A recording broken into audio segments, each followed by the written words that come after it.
Hello guys, welcome back to my YouTube channel. বন্ধুরা, আজ আমরা একটা নতুন জায়গায় ঘুরতে এসেছি। আমার সঙ্গে রয়েছে একজন নতুন একটা বন্ধু, আপনাদের সঙ্গে পরিচয় করে দিই। হাই বন্ধুরা, আজ আমরা আছি সালার রেল স্টেশনে।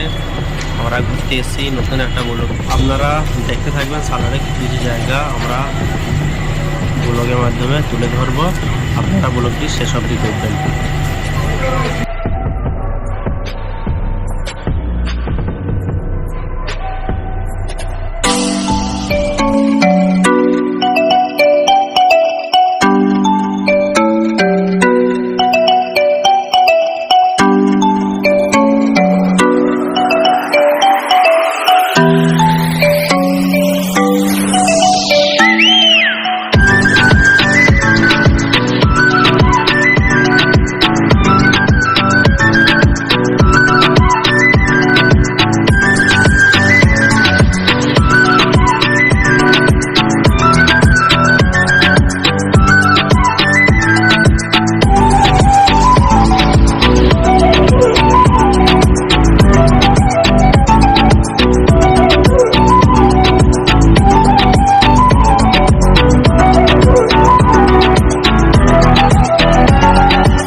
আমাদের ভিডিওটা যদি ভালো লাগে থাকে আপনারা অবশ্যই লাইক, কমেন্ট এন্ড সাবস্ক্রাইব করতে ভুলবেন না।